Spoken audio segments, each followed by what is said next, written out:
So this attempt to constantly demonize people is so easy to throw in words like drug abuse and everything. And that tweet asked a very valid question. Abuse, prostitution and everything. Illness. I mean, we've had many cases by public officials. And that tweet asked a question, so why now? Because when both of them were doing Love in Tokyo, we all used to see all of them now. Is it not Nwoko and his wife? We used to see them when they were doing Love in Tokyo. But you see, two things I'll say. Once abuse gets in, please leave, because abuse will never stop.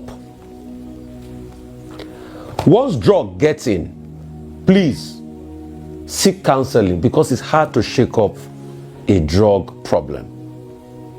Thirdly, will people be sanctioned for what they have done? Never, because they are politicians and they have power. That's the downside to this country. Let me predict what will happen, and I might be wrong. A couple of months down the line, they will probably reconcile. Because money too is also a problem. Let us go back to the circumstances of the marriage in the first place. And that's why, please, women, not all that glitters is gold. So, along the line, you will see what will happen is they will all tell us to mind our own business. A former minister and his wife have done that. They will tell us to mind our own business, that what God has joined together, let no man put us under. Probably what will now happen is the abuse might probably continue and we will not be privy to it. So, in the end, yes, we have to talk as public commentators. But with due respect, that's why I don't like to put my mouth inside man and woman matter. We are just wasting saliva. But there is a role money plays in all of this. There is a role class plays in all of this. There is a role substance plays in all of this. There is a role power plays in all of this. If it's another innocent human being that will have done that, you will have seen all the NGOs that have to do with public. They will have filed court cases by now.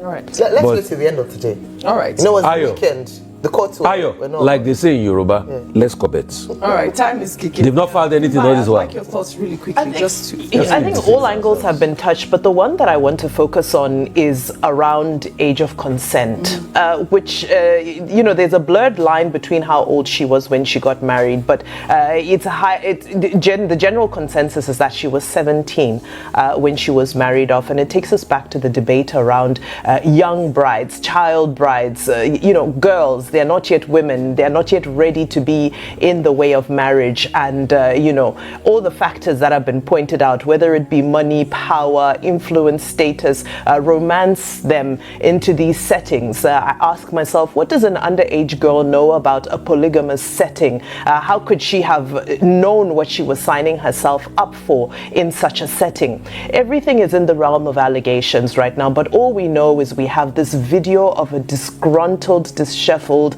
young Regina Daniels, who has barely been in her marriage more than 5 years, I believe. And it's unfortunate to see that in a home that's supposed to be a stately home, that's supposed to belong to one of our respected leaders and family members, it's a family setting, that something would degenerate to this extent. And there wasn't a single elder or adult who could speak some type of sense into this situation, who could switch the cameras off in that moment. Yes, even if they're recording for the sake of their evidence, this isn't something that needed to be dealt with in the glaring eye of the public, because we are not going to help your situation, unfortunately, in this instance. Our commentary can only go so far. It's only the parties that are involved that are able to take charge in this situation and that are able to take the necessary actions. Now it's been brought to light. I'm glad that Regina has taken some time away from the public space to face whatever is currently going on. I hope that her husband can also take this away from the public space, so that these issues can be dealt with, whether it be legally, whether it be whatever steps are taken. This is a sensitive issue. There are children also involved in the issue. Children. So, we also have to restrain ourselves in, as much as we want to comment further on it. I hope the elders in this family come together and are able to mediate for something peaceful for the children specifically. We'll follow up on the story. We will follow up on the story.